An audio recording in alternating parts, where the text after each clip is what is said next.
Hey, curious minds. Today we're diving down a rabbit hole where thermodynamics meets quantum weirdness, consciousness flirts with the cosmos. Yep, buckle up. Back in the 19th century, physicist Ludwig Boltzmann had a wild idea.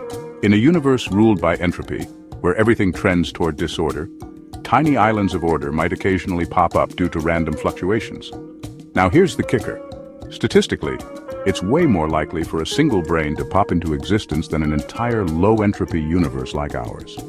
Fast forward a few decades, quantum physics tells us that even in a perfect vacuum, particles randomly appear and disappear, like cosmic popcorn. This is called quantum fluctuation, or vacuum fluctuation. Now, Boltzmann didn't know about quantum mechanics, but his idea of randomness birthing structure kinda nailed it. It's like he predicted quantum fluctuations before they had a name. Maybe our brains, yours, mine, and that one floating in a dark void, are all part of this great cosmic slot machine. And speaking of weird things, let's talk about consciousness. Some scientists and philosophers are now exploring a radical possibility. That consciousness isn't a product of the brain, but a fundamental property of the universe, like space, time, or mass. Some interpretations of quantum mechanics suggest that consciousness collapses the wave function. That is, reality becomes real only when observed.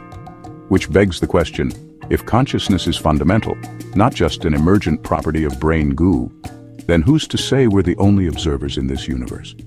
What if those Boltzmann brains we mentioned earlier, those lonely, drifting, randomly fluctuated minds, are the true or the main audiences of the cosmos? Which could explain why that elusive cosmological constant keeps slipping through our equations. Maybe the numbers don't make sense, because they weren't meant for us. Now let's zoom out, way out. When astronomers map the large-scale structure of the universe, it looks eerie, filamentary, web-like, connected, kind of like, wait for it, a brain. Studies show that the universe's web and human neural networks follow similar statistical patterns, specifically a type of degree distribution seen in complex, self-organizing systems. They are playing from the same architectural blueprint. According to theories like integrated information theory, wherever there's enough complexity and integration, consciousness might emerge, whether it's in a human skull or a supercluster of galaxies. So what does all this mean? Maybe you're part of the way the universe observes itself.